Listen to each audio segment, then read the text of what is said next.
Welcome back, YouTube. PPS here for the 23rd of February. We're coming at you guys for our YouTube Play of the Day video. 2 spots today.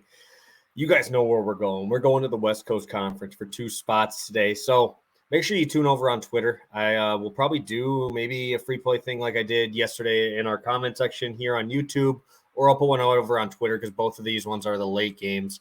I will not have NBA free plays out probably. I really don't know. I don't think I'm going to have one. I'm not going to have too much plays here in the first day of NBA. I have a little bit more of a better feel right now in college basketball. And 9 days off is pretty wild for this All-Star break here. So, yes, let's recap yesterday. Furman, 25 points through 11 minutes and then did not do anything for the last 10 minutes of the half. Had 8 points in the last 10 minutes. Absolutely went ice cold. Honestly, I really thought I was in the bag, actually, after 9 minutes. They had like 22 points, and I'm like, all right, we're good. And shit happens, I guess. So that was unfortunate there. And then obviously New Mexico comes through. A little nerve-wracking there till like 3 minutes left, and then just foul fest, 3-pointers. New Mexico finds a way to cover. We talked about New Mexico yesterday. Again, those dudes are beasts. I love them. They find a way to keep everything close, and they're going to be my dark horse in that tournament. They already beat San Diego State in San Diego State. I'm going to be riding them a little bit, so make sure you're tuning in for some college basketball for conference tournament time. We'll be all over those guys in their Mountain West Conference spot there. So, like I said, 2 plays. I also dropped 2 free plays college baseball. Hopefully you guys grabbed them. They both hit. We had NC State and Mississippi State overs. Both of them go way over. Mississippi State cleared it by themselves. NC State cleared it by themselves. 3-1 day overall, guys. Very, very happy with that. Hopefully you guys did tune in. I did put it in at the beginning so you guys could just watch that beginning part and then pop right in. Check that out in the comment section. I might do that again today, so make sure you are on the lookout there. So, free plays for today, heading to college basketball. First play, the Wagons. That is this terrible Pepperdine team. Oh, my God, dude, their defense is so bad. They're playing against Santa Clara. First game, 89-79, obviously would hit this number. Santa Clara is kind of on a little roll here, guys. They're pushing up the WCC rankings. They are third right now, 21-8, and probably have, one or top 2 players in this conference. And Brandon, I just call him Brandon Pod. The dude is so good, 19.5. and 8.5, shooting 44% from 3. He has been absolutely fantastic. They have also 3 other guys in double figures there. You guys know I love going against this Pepperdine defense, but also Santa Clara, 68th in adjusted offense, top 40 in adjusted tempo there. Defense ranks a little bit outside of top 100, but you guys know why we go here, and it's because Pepperdine, they are an absolute perfect spot for anybody trying to go over the total. 12th in adjusted tempo, sitting at 195 in adjusted defense there. And just going off of what they allow here, right? We're going to Santa Clara. And let's just take a look here. Pepperdine allows 85.9 points per game on the road so far this year. And it is not getting any better. Their last game, they allowed 97. Over their last 3, they're allowing 88 points per game. They're just trying to run and gun. I kind of like what they do because they fall behind early, but they always find a way. Always find a way to keep it close. They've been kind of covering a lot of these spreads, at least when I'm backing them, right? Even in their first matchup, they lost by 10. I believe it was a pick'em game in that first one. So you're starting to see how big this home field advantage or home court advantage is for these guys. But just looking at the Pepperdine side, you guys know I talk about Lewis. You know I talk about Mitchell. Mitchell struggled in that first matchup, but Lewis had 20 points in there. I expect those two to still continue to score and do their thing. And I just love how Pepperdine finds a way. They've been, you guys know, they've been on my card quite a bit lately, and especially down towards the end of this season here. I think Santa Clara and Pepperdine fly over this number. I really like first half total. I like team totals. I like a lot of stuff in that game. And I'll be right back with the wave again of Pepperdine there. So let me pull up the number here. We're going with the over it as 162.5.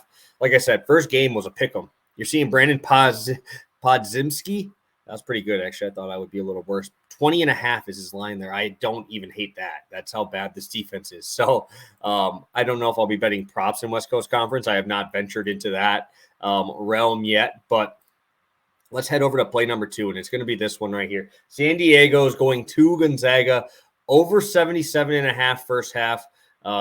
Love this line. This is better than any other line you can get. That's a FanDuel line exclusively. I'm putting 1.5 units on this spot. And yeah, let's talk about Gonzaga here a little bit. Gonzaga continues to be the number 1 scoring team in the country. They score 86 points per game, and they're averaging 90 per game at home so far this year. Obviously, we'd love to see that. We look at the San Diego defense. They're allowing 84.7 points per game on the road so far this year. So that's obviously very nice as well. Gonzaga's averaging 44.4 in the first half of games, and San Diego is not doing too bad themselves here.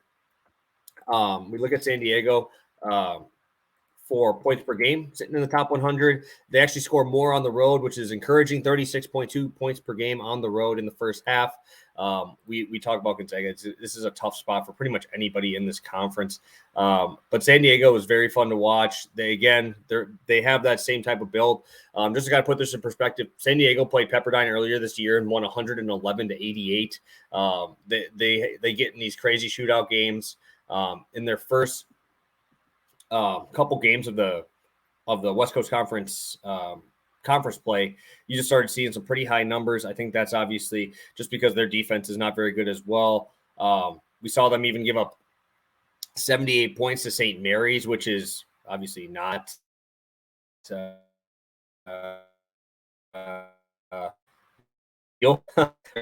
here. So in this league. So let me take a look here. Overall, I don't even think these guys have played yet this year, which is kind of funny. They're the only one that they haven't played yet. And, oh, my God, I'm looking at Gonzaga's schedule. They play St. Mary's next game in a huge game, and then they play Chicago State. So that's going to be a fun one there to check out. But San Diego, like I said, top 100 team in the first half. Gonzaga's number 1 as always. But we look at points per game allowed. We talked about that. San Diego's near the top. They rank 333 in terms of defensive adjusted defense, 65th in the country in terms of offense, or adjusted offense. So obviously that is very, very important. Gonzaga number 1 adjusted offense, top 40 pace. So I don't think there's going to be an issue with Gonzaga scoring. I do think there's an issue that Gonzaga could just absolutely blow these dudes out of the water very early, but that's why we roll with the first half line, 22.5 point spread. I like their team total in the first half as well, but it's very hard for me to back a team to score 94 points in the game, especially with the 22-point spread. And I know the pace will be there and everything, but give me the first half, be engaged at home. This is a game you can't really look over, right? We look at the schedule here. Gonzaga is actually second in the conference to St. Mary's. So this is their second to last home game. They have St. Mary's at home on the weekend. So big game. I understand that there is possibility of a letdown game right before they play a huge matchup against St. Mary's. But I think if they lose or even keep this close, I would be very, very surprised. I don't think Mark Few is going to be that type of guy to let this be a close game. I think Timmy does whatever he wants. I think pretty much Strawther can do whatever he wants. Bolton, pretty much anybody who wants to go down low on these guys, they have no paint presence, and I think Gonzaga absolutely rolls here. 22.5 is a gift, but I'm not touching that spread just because we could see some backups with about 8 minutes left in this game. So love both of these spots today. You know I love the West Coast Conference. Pepperdine over 162.5. Gonzaga first half over 75.5. Minus 120 over on FanDuel. So thank you guys so much. I know I'm making you guys stay up late on your Thursday nights. These are going to be some late West Coast games, so I'll be watching them streaming on my computer when everybody's sleeping there. So very excited to break down today's slates with you guys. Hopefully we can crush another one. Pass the Prop will be back tomorrow. Also, last thing, shout out my dad. It's his birthday today, so make sure you comment below. Wish him a happy birthday. We'll be coming at you guys for another one tomorrow. Pass the Prop, baby. Let's do it.